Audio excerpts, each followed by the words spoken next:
What's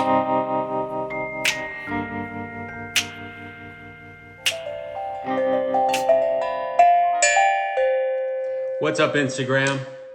I think it's Thursday, right? Is today Thursday? It just might be.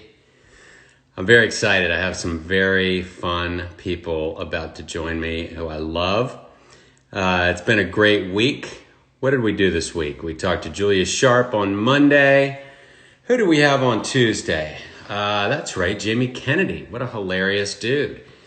And then last night, we rocked it out with Rich Appel from Family Guy and the Cleveland Show. And tonight, we've got two very special guests, Adrienne Palicki and Scott Grimes. They are currently starring in the Orville, which will be on Hulu here pretty soon. I think the first couple seasons are actually already on Hulu after running on Fox. But the third season, I guess they're in the middle of production, is going to go straight to Hulu whenever the hello that can happen. So they're great. I've known Scott for a long time. He works on American Dad, plays Steve Smith, son of Stan. And Adrienne Palicki, I think we all fell in love with on Friday Night Lights back in the day. And I've gotten to know them very well over the last few years. And my wife Sarah and I were at their wedding last May in Austin, Texas, which is where I think they are now. So they'll be joining here in just a minute. And I'm not sure what to announce about next week. I think I'm either going to do more IG Lives or I might move over to YouTube Live.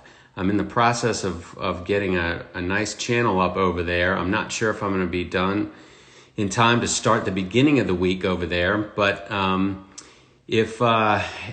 shoot comments up. Does anybody not want me to go to YouTube Live with these things? Because technologically, it's a lot cooler. I can show clips. We can get better resolution, and it'll look more like a TV show than IG Live. So I'm up for either. I'm figuring it out. I really like communicating with my friends. I really like sharing stories and maybe sharing a little inspiration as to how we got to work in the fun entertainment business and all of that kind of stuff. I'm going to keep rolling. Just not sure of the format just yet. Trying to work a few things out. It's a lot of technology right now. We're getting the Amazon guy shows up with a camera and a microphone and all this other stuff. And I got some friends trying to help me get it going. So anyway, I will definitely be posting over the next few days about what's going on. I'm sure I'm going to do something on Monday. I'm just not sure if it's going to be Instagram or YouTube, but I will absolutely post what's up. And I'm looking forward to doing a lot more of this type of thing. And hey, maybe one day I'll do a podcast or do a TV show or something. Hey, I see my buddy Scott Grimes chiming in, and I think he's probably got a lovely lady with him. So let's talk to them. This might be a wild ride. They're fun folks, and I like to have fun with them. And so it might not be as dry as some of these conversations have been as far as just straight up stories and inspiration. We might get a little wild. I have a drink here. So here and Adrienne in just a second. I can't wait to see them. And I hope everybody's hanging okay during the quarantine and staying safe, staying healthy, staying inspired, figuring out what it is that you really want to do and doing it. So I'm just kind of hanging out, waiting for Scott. Christopher Grimes! Mike, is that you? Is that Woody Allen? It's Who Woody is that? Allen. Holy smokes. What's up? Wait, hold on. I didn't marry Woody Allen. Wait, are we allowed to swear? Tell me Fuck now. yeah. Fuck you, Mike. Awesome. What? Fuck. Fuck Hey, you. just for you guys. Oh, look. Same, brother. Same, man. Cheers. I just sent you a text because you can ignore it. But his wife figured it out. She figured it out. I By the couldn't way, do it's it. huge for me because I know nothing about technology. Yeah. You know what? You know about life. You know about communication. Thank you. How I are we think so. compared to your other guests right now? Are we good in the frame? I want to be the best. I think you're great. I really do. Sure? You sure? Yeah. You can Yeah. tell me the truth? Yeah. You could tilt up a tiny bit if you can. Shit. Hold If on. not, don't worry about it. I got it. Hold on. I got it. she can. You tilt up because of her, right? Not because of me, right? What? Because of her. What I'm saying is, you Does see, that help? No. I'm a bit shorter, Hold pal. on. It doesn't matter. This It is doesn't. what we're using as a Yep. Nice. Hold By on. the way, Here we go. am Hold I a on. Queen fan? Yes. She's a Queen fan. Yep. Okay. And she just I haven't showed heard you of them. her breasts. Are they good? I haven't really heard their music. I see what he's Is doing better? there. I remember, yes. I remember Killer Queen was my first Queen song that I loved when I was little. Me too. How about that? So are you guys in Austin? Give us a bar or two, Mike. What? Give us a bar or two. Come on. Let me dive into this thing a minute. Ah, nice. Okay, we need that. That's tequila. In a pretty cabinet. Tiffany case, she said, just like Marie Antoinette. Creating a really Kennedy. I don't know the words after that. I don't either. I should. How you got? Are you in Austin? We're in Yes. Austin, Texas. Yeah. We're Now, quarantined. when did you bail out of LA? What, like, just because you were in production? they shut down production. Yeah. It was kind of when it was still weirdly minor, not minor. We got but a call from Seth that was like, hey guys, look. we have to do what everybody's doing. It's gonna be maybe a week and a half, 2 weeks. Yeah. Maybe. You know, it's weird because he's the biggest germaphobe in the world. Oh, I know. And he was Yeah. like the one on set that was like, this is whatever. Right. Cut to, I mean, let's be real now where he's at. But you know, we were just okay. We're not going back to work for a bit. Let's get in the car. Let's drive back to Austin. Oh, cool. And the second day, everything shut down. We Like hit- all the hotels that we had booked. Yeah, we hit Tucson We're and we were done, like, this is a ghost town, and it just started. So we were lucky enough to get here in time to kind of hunker down, and we're happy to be here. But it was weird. We had no idea. We were just leaving for a week and a half. Now we've We been just here. thought we were coming for a couple weeks to just. So know, when, was that the end of March then, or middle March? It was Beginning of March. March 15th we left. Okay. Yeah, because Sarah and I and Josie were out in LA the day that they closed down the NBA. We said, screw it, let's get the hell out of here. We just left the next morning because we didn't know. Because they You closed. guys would've been Because stuck they here. closed the NBA, so you're like, hey man. Yeah, I mean, I actually, not many people, I walked on to the Lakers. I was going to be the first man off the bench. I've always said that about you. When I met you 20 years ago, I was like, Yeah. I should be a basketball player. Yeah. Yeah. It was, either that or we just didn't want to get stuck, at LAX somehow. Right. Yeah. Makes more sense. Yes. Yeah. So what have you guys been doing to pass the time? Or you've I been, don't know. What have you guys done?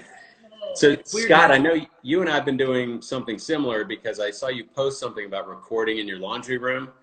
And He I has was, turned Dude, our closet into I'm a not- look, recording studio. It's first of awesome. all, I'll say this. I'm very blessed, as we all are, to get to work right now. absolutely, man. And, Yeah.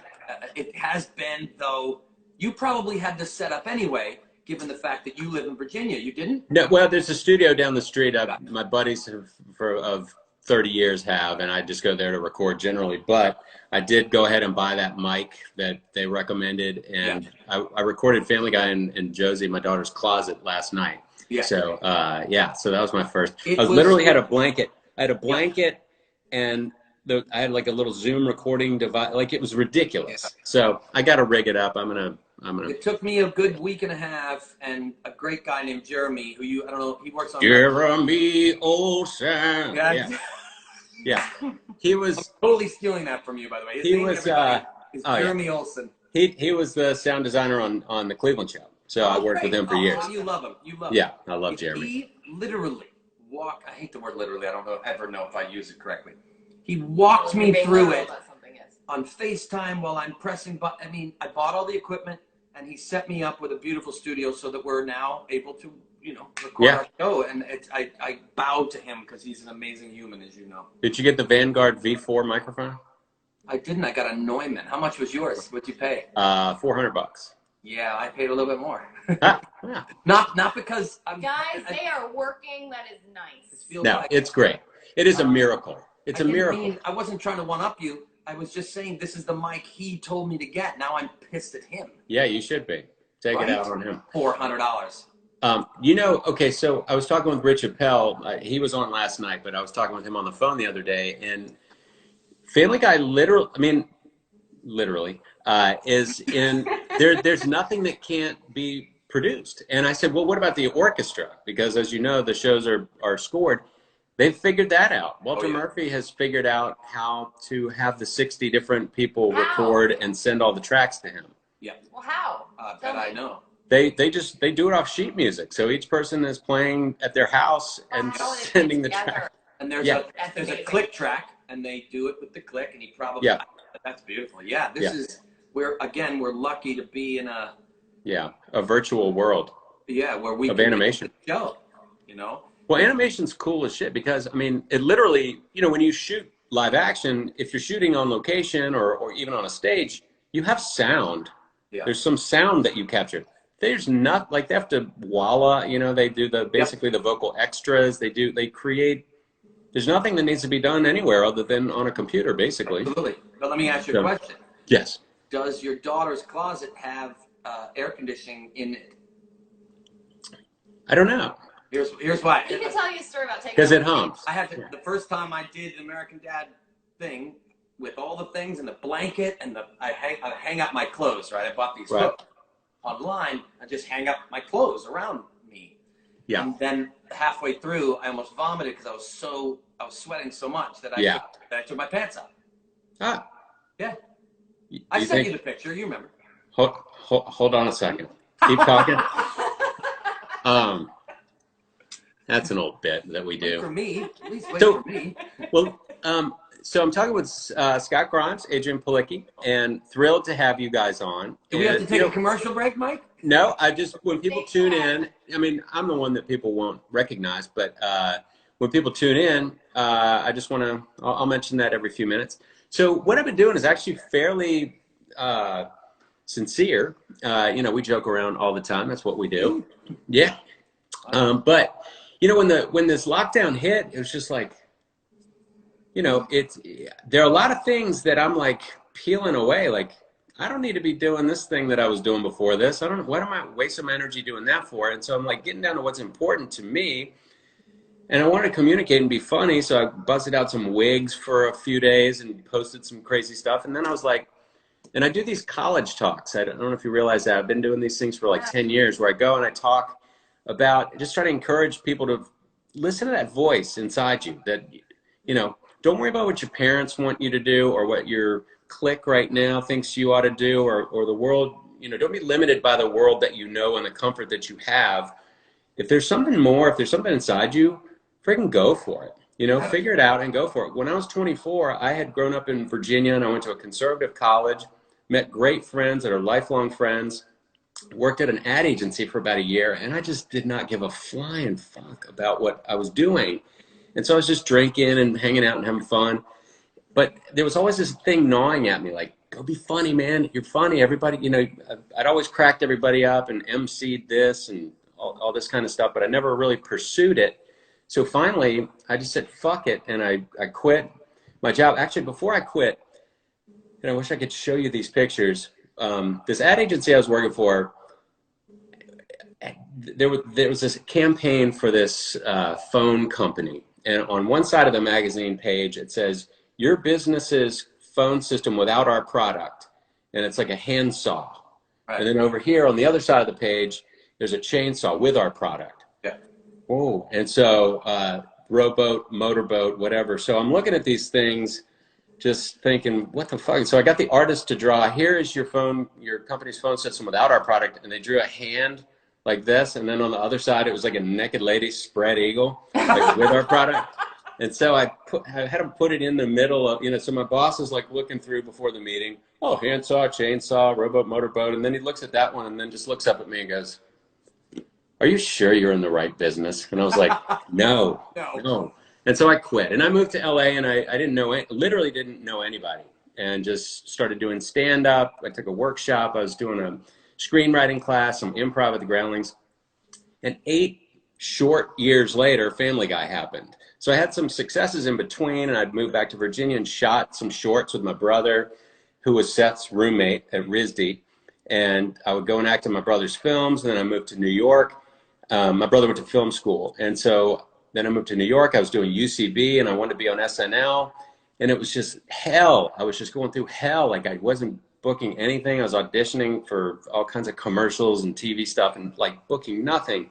And so finally it all just kind of clicked, and, you know, it's darkest before the dawn or whatever. And so, you know, I was getting close to SNL. I booked a couple commercials. Lorne Michaels hired my brother and me to shoot a bunch of shorts for this network that he had. And so all this stuff started taking off, and then Seth called. And I'd been in touch with him over the last previous couple years, helping him with jokes for his pilot, and showing him the shorts that I was doing. And he said, hey, I sold that show to Fox. Do you want to come out and create characters and write jokes for it? And so I did, and that was 1998. So prior to any of that, I was just like this kid in Virginia and no way to get there from here. And, you know, but at one point, the fear just had to go away, because I realized I was going to freaking die one day. Yeah. Somebody was Cleveland's voice in the middle of all this. So what, and then, you know, and day by day, you just, you know, thank God I get to do this stuff for a living, and, you know, it's great and it's fun. So, you know, I know, Scott, you acted very young, and, you know, I just want to, if you guys are cool, just kind of share your journeys, like where, like Adrienne, when did you act in plays? I'm similar to you. I mean, I came from, you know, with a very, you know, modest family in Toledo, Ohio, and worked really hard at studies. My parents wanted me to go on to be, you know, I don't know, an engineer or something. Mm-hmm. And I was always into the arts. Like like a train? Oh, no. I get it. There's another type of engineer. This guy, huh? That guy. I can't take him anywhere. But I was always into the arts. I always knew I wanted to be an actress when I was 7 years old. I remember seeing my girlfriend one of my friends on stage, and I thought, that's what I want to do, and I can't believe that she's able to do it, because I'm so fearful of that, right? Mm-hmm. And that's all I just aspired to. And then in high school, I finally worked my way up to, you know, doing plays and musicals. And it was one of those things, the first play I ever did, I was like, this is absolutely what I want to do. And the last musical I ever did, I was like, this is what I have to do. And I'll never forget telling my parents, as I'm sitting, filling out college applications. And I'm like, so, I'm going to move to New York with my best friend, and I'm going to be an actress. I'm going to be on Broadway. Awesome. And my dad just went like this. And my mom went, what? Are you kidding me? Like, just flew off the handle. Then I was like, that's what I want to do. I mean, I saved money, because I had started working at age 14 and saving money as much as possible. And what did you do? What was your job? My first job outside of babysitting was I worked at an aromatherapy store, which was my aunt's. Babysitter. Oh, you smell it. Yeah, she still smells like that. It's really embedded in her skin. Isn't it nice to have a nice smelling woman? Yeah. Oh gosh. We have aroma everywhere. We've had the other, right, Mike? I mean, let's be honest. Oh my God. Mike, stop. This is serious. Come on, continue, honey. So you smell good. So I smelled really good. Between that and you know, waitressing, and then you know, moved to New York and spent every dollar I had, because New York's very expensive. Talk about the move to New York. So you and your friend, like, how much money did you have, and how did you get your apartment? We had pretty much no money, if you really think about it. Like, probably had like $4,000 between the two of us. Yeah. And NYU dorms. That's $2,000 each. Got it? Well, that was just my savings that I had, you know, and so between the two of us, but NYU dorms, I think they still do it, rent out their dormitories during the summer where everybody's gone, and it was super cheap. It was like $400 for this, you know, a month, you know, in New York. And they put us up at the Greenwich location, which was amazing. So we were in the village and having this whole, you know, lifestyle, except we couldn't eat out because, you know, we're making our food and then going out and trying to like pretend to be older than we were. Stretching it. Yeah.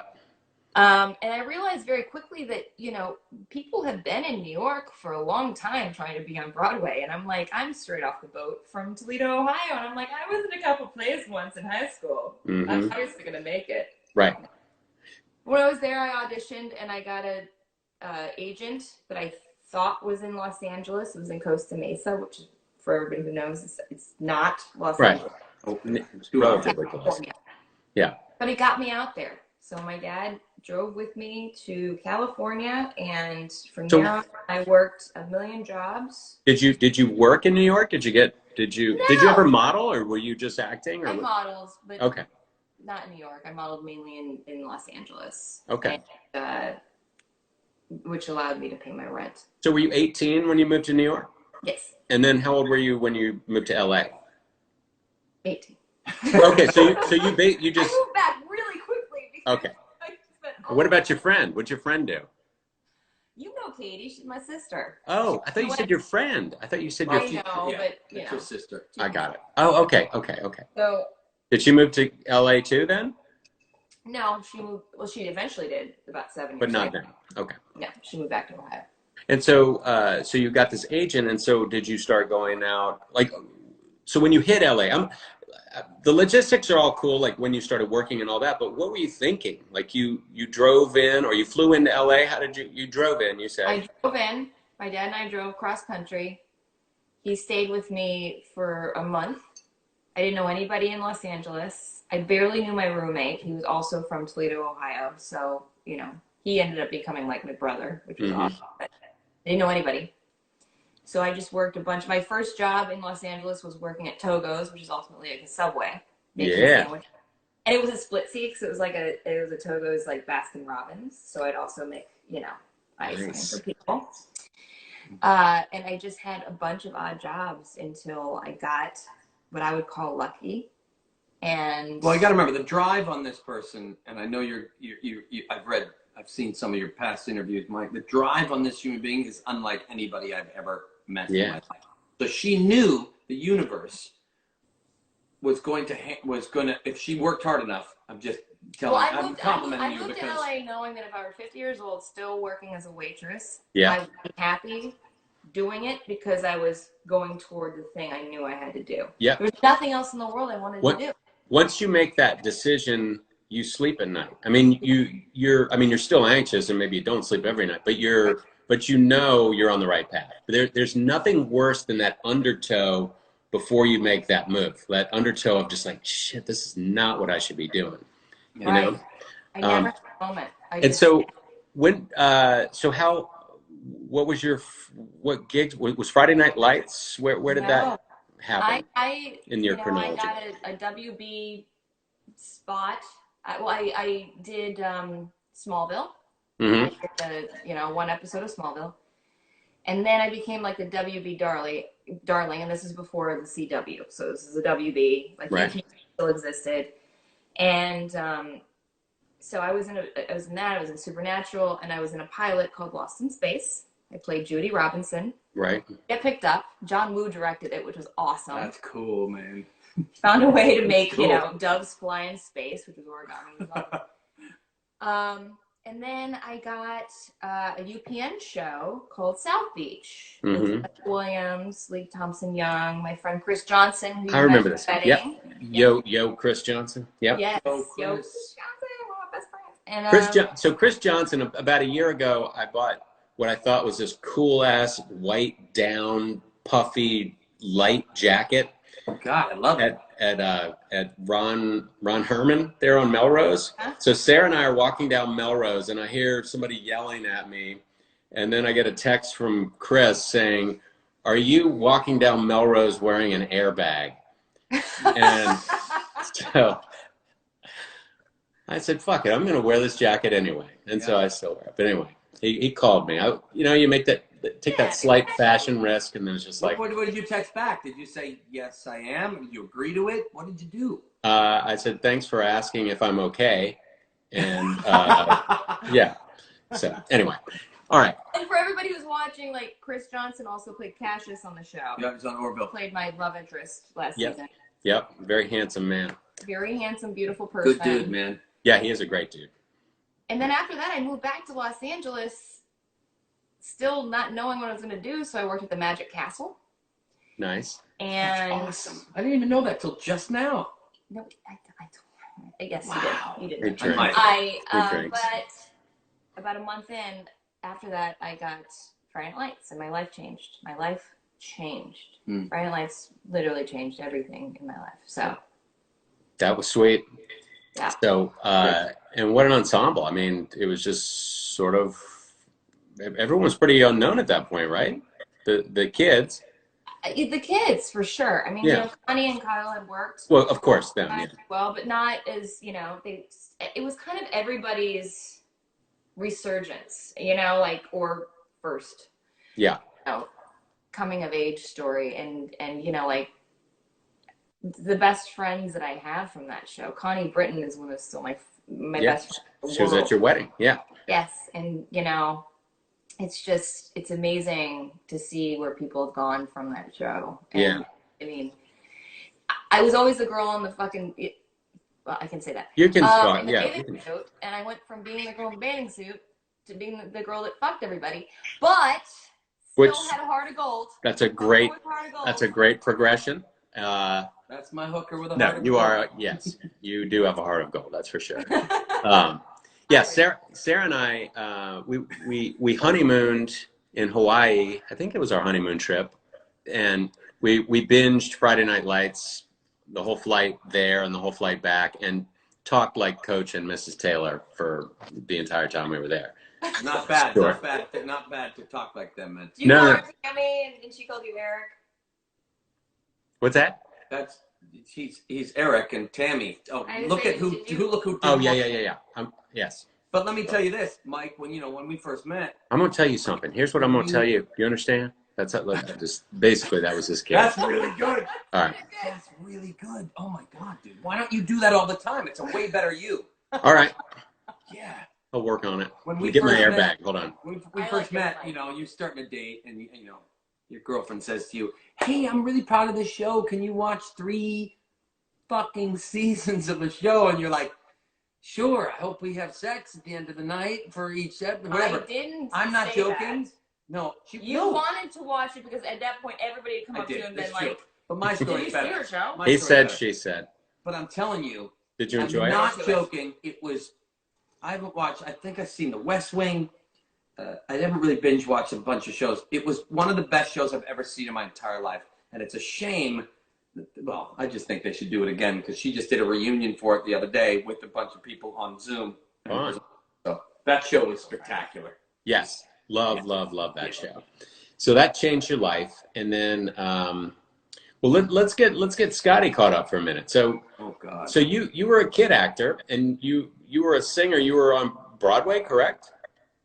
I'll tell one story and then we can jump forward. Well, no, I want to find out. Like, so when you were a kid, like what, were you just singing in the crib or what, what? Yeah. I mean, as far as I can remember, it was like a group of people surrounding me at any get together or party, 5, 6, 7 years old. And I'm just standing in the middle singing. Right. Right. I don't know how. My dad was like a folk singer. He was good. And then I guess I just started singing like very, very, very early on. And right. Then I did local stuff, as we all do. And then I did this before Star Search, there was a show that Sulkin freaking tweets every year on the day, me on the show called Community Auditions, which is a Boston show. It was like a Star Search long before. Okay. And I didn't win. I lost to a banjo player. No shit. Swear to God. That's America. No, right? Banjo That's America. Amazing. I'm not going to lie. But I was even like, are you kidding me? He won the bigger television and the bigger trophy, but I won a smaller television and a smaller trophy. It was fun. So after that, we went on one weekend. My parents said, let's go to New York City just for the weekend, right? We took a train to New York City. And were you in Boston? We were in Boston. Okay. We're in a small town. I'm 10 years old. We're in a small town outside of Boston called Drake, Massachusetts. And we take a train on a Friday to New York. We're walking around New York. We're staying at the Sheraton City Squire. It doesn't exist anymore. And we're walking down the street, and where it says Post No Bills. Kehoe. He used to be our guy on the show. We love you, buddy. There's these auditions. Don't wave at him like that. Yeah. Oh, yeah. I did, right? Yeah. I just sloughed Kehoe off. I'm in the middle of a story, Kehoe. Give me a break. I pass the 46th Street Theater, which is now the Richard Rodgers that Hamilton is at, right? Mm-hmm. We're passing it, and they have an open audition on a Sunday morning. Oh, and your parents had no idea. I Yeah. swear to God they didn't. We had no idea, man. Simple middle-class family. Right. And Meal ticket. Tommy Tune is having an audition for a thing for a Broadway show he's doing called Nine. This is 1982. Okay. Maybe late 81. I don't know. And I go in and I sing on this giant stage, and Tommy Tune chases us down the street after I finished auditioning and said, it's Sunday, right? Remember? We start rehearsals tomorrow, Monday. You can't go home. And I didn't go home to Dragon, Massachusetts for a year until the next Christmas. How old were you? I was 10 years old. Yeah. Okay. So, and by the way, 4 months later, we won Best Musical. The Tony, we won the Tony. You have a Tony. That's my. I did not know you have a Tony. I don't. Yes, you do. Does. Well, I guess if you want to do that, sure. But the show won the Tony Award, Best Musical. That's my entrance into this business, man. And yeah, yeah. But you've had many friends in this industry at a young age who have not seen the light of day at the end of the, Yeah.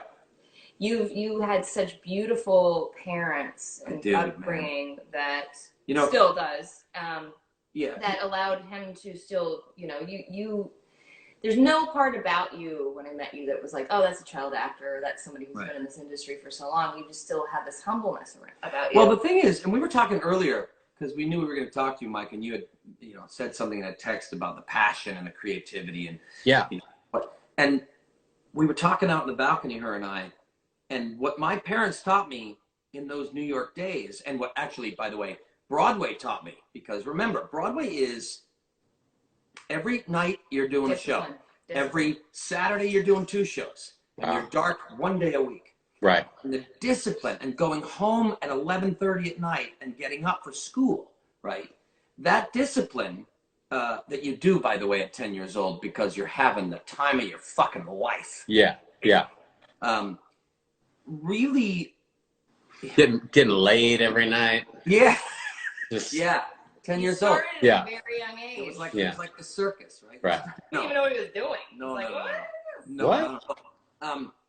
But when we were talking on the balcony that my kids, who are great kids, but they maybe don't have the work ethic I have, and I don't wake up in the morning and go, oh, I got to do this today, because at such a young age, I was liking and told to abide by these things you have to do. Because guess what? There's other people in line behind you, bro. Yeah. There's people that would kill to do what you're doing. So I learned at a very young age that competition's, ridiculous. Right. And that work ethic is the only thing that drives me daily. Well, I think outside of just plain luck, that's the only reason people can get to where they want to be, is because of that sheer drive. You have to have it. And discipline. I was talking with Gary Giannetti a couple weeks ago, who is just hilarious and has that great book, Do You Mind If I Cancel? And in that book, he talks about working at, I can't remember the hotel, but he was in his 20s, just very handsome guy, just a writer, but he never wrote. And in his mind, he was just waiting to be discovered. And, he has all these anecdotes about the fantasy playing out in his head as he's taking some producer's luggage up to their room and then nothing. And then he realized, I got to do the work. And that drive, I got the drive, and I know both of you do. And, early on for me, go ahead, Adrienne. I was going to say, no, the drive also equals the appreciation, which I think is part of it too. Like knowing that when you do get to a certain place, you don't take it for granted. You just know that, okay, keep going. I'm so lucky to be here. Yeah. I'm thankful. This may go away completely, so I'm going to enjoy every second of it. Absolutely. And work toward the next thing when I have to. Yeah, you can't be complacent. And are you driven in your personal life? Do you I know you guys work out all the time, but are there we're constantly trying to better our environment in our home and in our, you know, our life. And there You you look at go. that, Mike? You look at There you go. Ours is way better. Um, Fuck! I gotta go. Neither of you is bad. But yeah, I don't know what it is. It's this thing where I just can't rest. You know, I can rest, but then when I'm not resting, I need to be moving forward. There's no world where, you know, Scott and I have had many moments in this situation where we're like, is this just the day and we just sit at home and we just watch a movie and yeah, we really are incapable of it because we're both just, we need to get our energy out somewhere. It's a weird thing, Mike. And we like to exercise a lot. We do, yeah. But yeah. well, it's a weird thing to me because I've always struggled my entire life with putting yourself. I just segued into something, but that reminded me of it. Go ahead. The center of attention, right? So, which is, are you doing it? And I know me, I'm definitely not doing it because I need attention. Right. I definitely do it.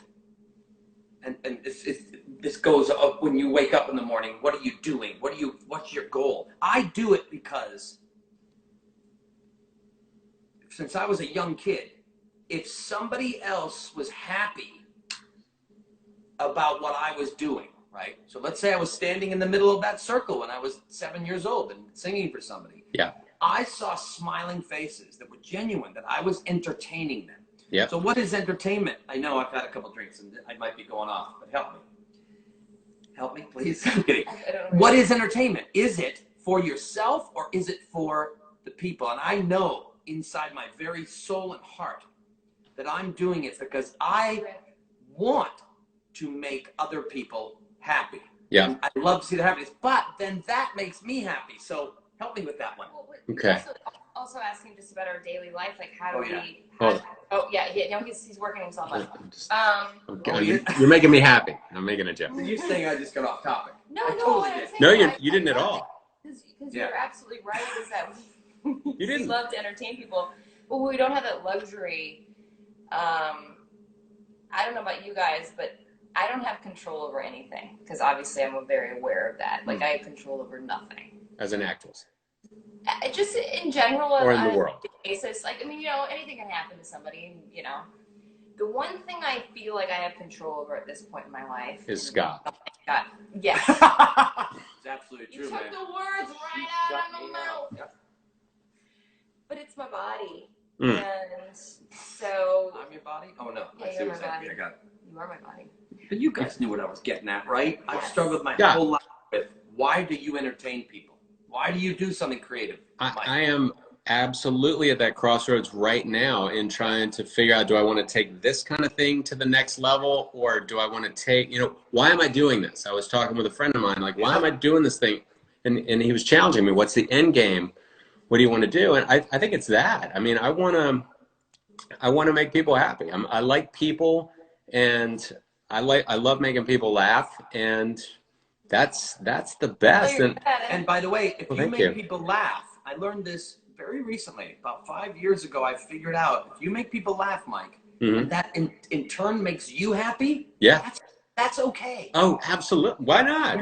You don't need to be selfish. No, hell no. And you know what? Giving. You know, like the first time we gave kind of big to a charity, I cried. I mean, it was the best feeling. It was just like, holy shit.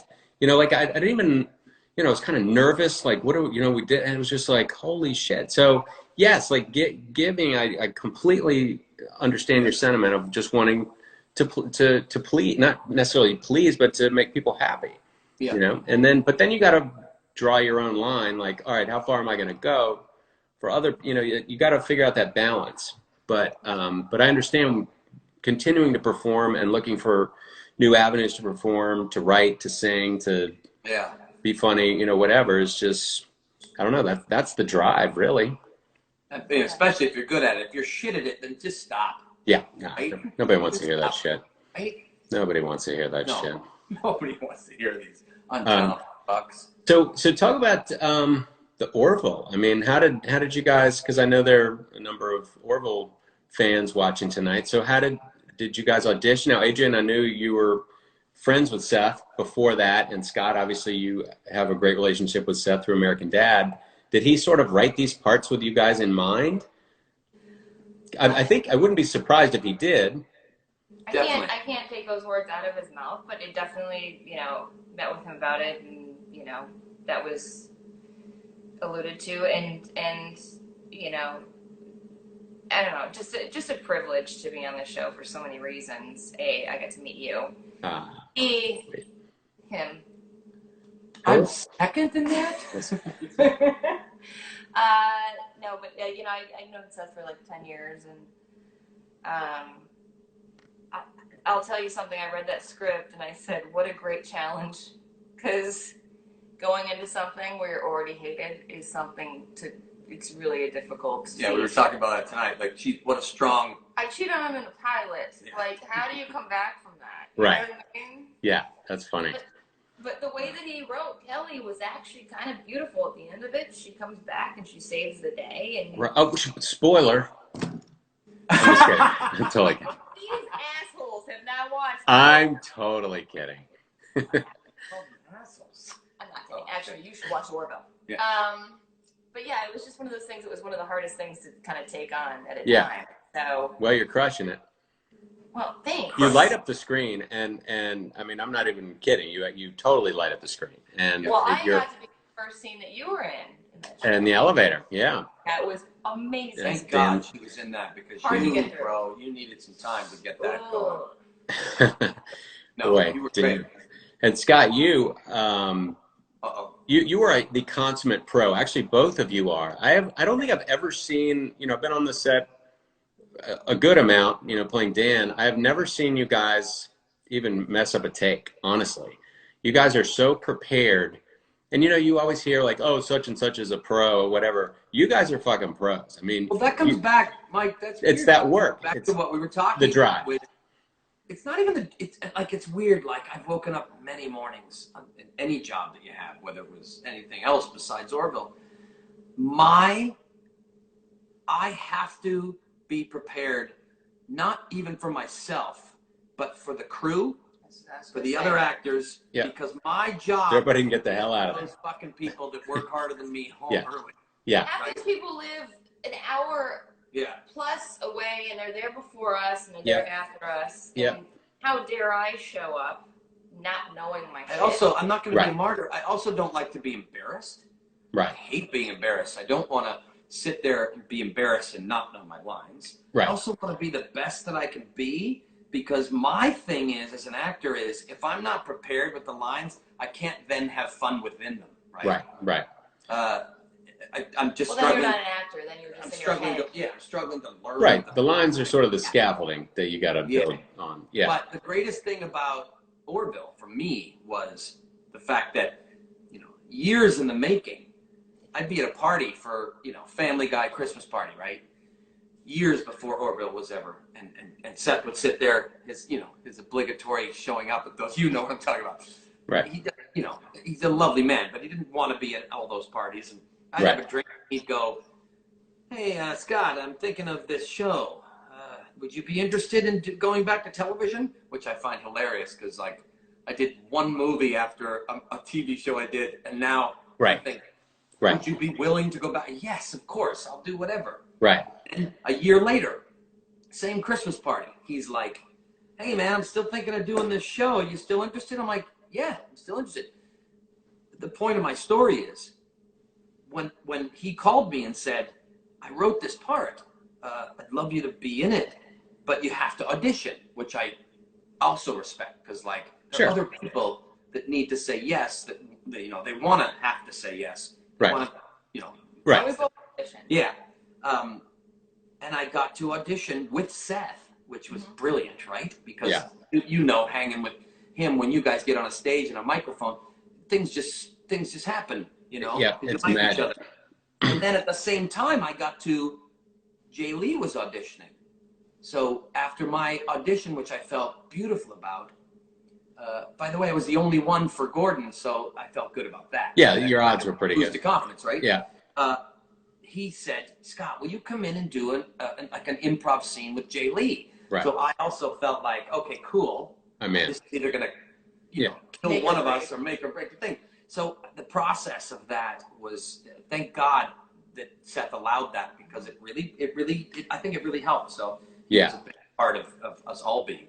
How amazing is working with Seth? I mean, I met him when he was at film school at RISD with my brother, and at the time he did he told me recently it was actually a 10-minute student film, which was basically Family Guy. It was called Life of Larry, and it was a different incarnation of Stewie, and not Stewie wasn't in it actually. It was Peter and Brian and Lois, and it was the Philadelphia joke where, you know, the Peter characters at the movies, you see the marquee that says Philadelphia, and then you cut to Peter sitting in the theater going, "Oh, Tom Hanks! Oh, this guy's hilarious! Everything he says is hilarious."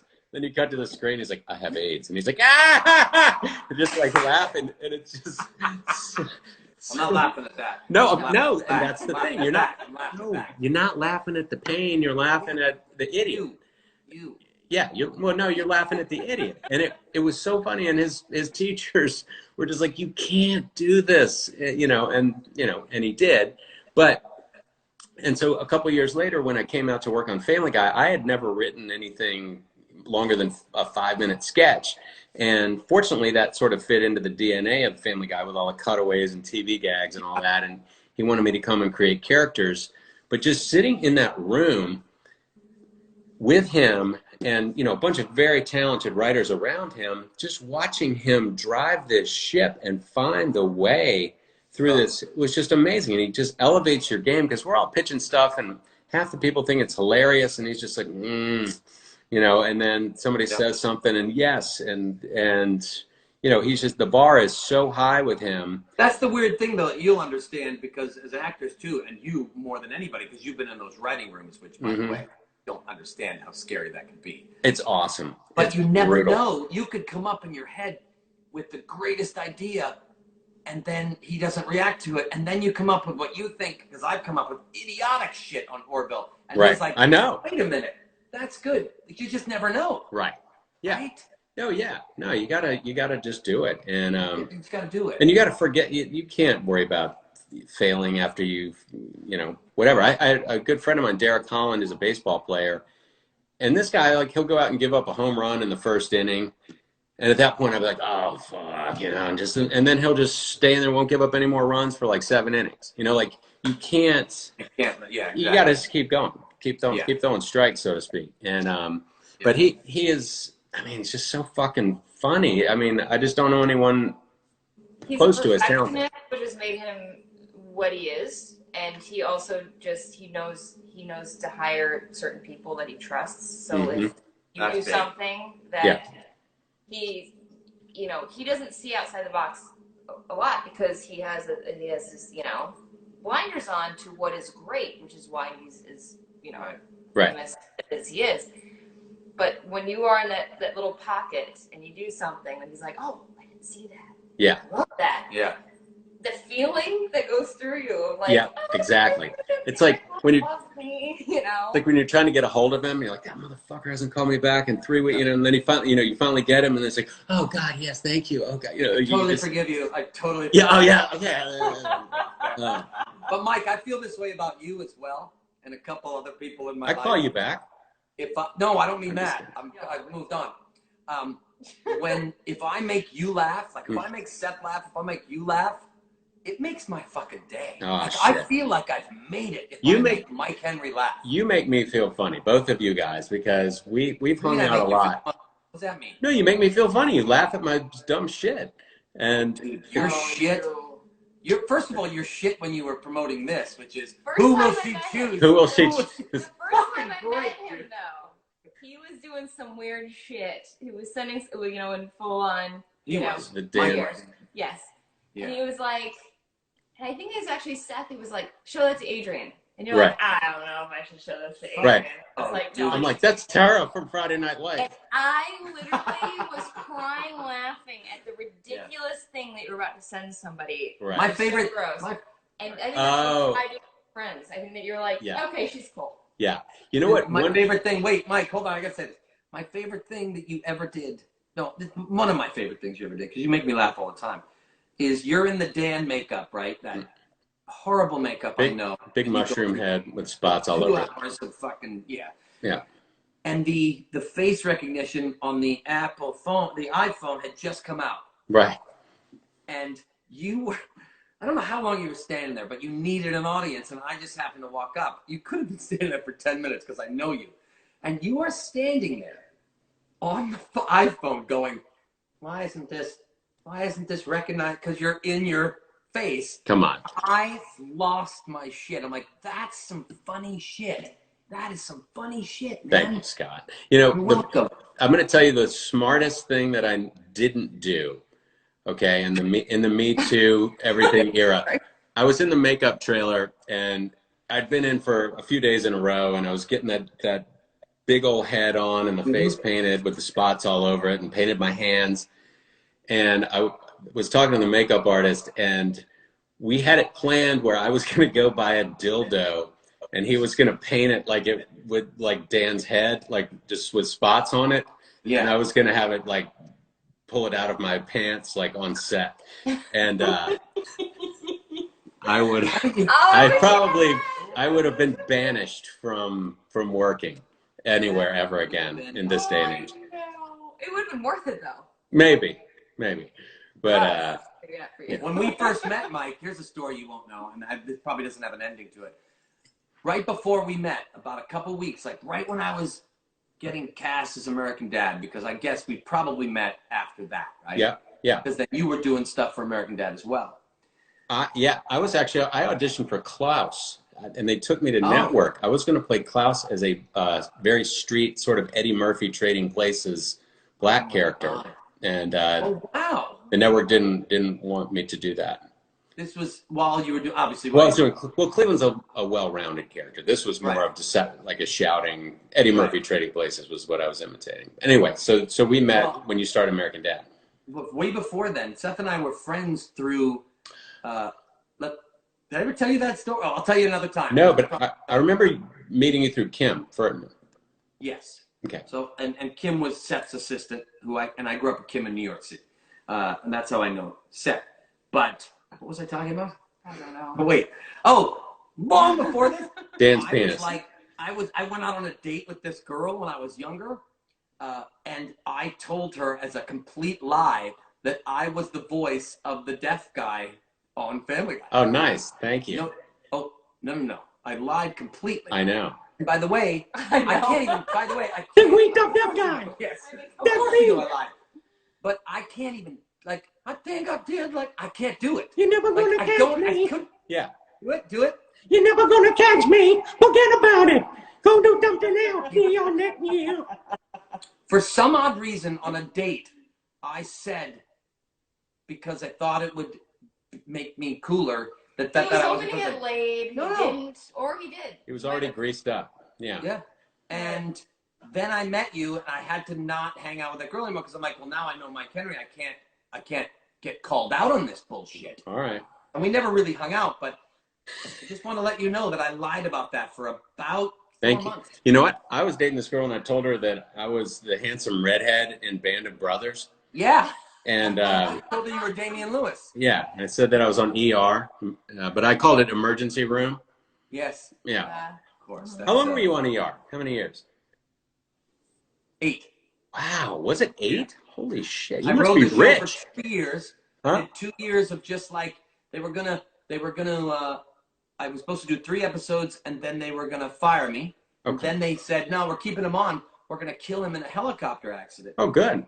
And then 4 episodes later, they killed Paul McCrane in the helicopter accident because, well, he was making $200,000 an episode. They were like, wait, Scotty Grimes cost a lot less. Yeah.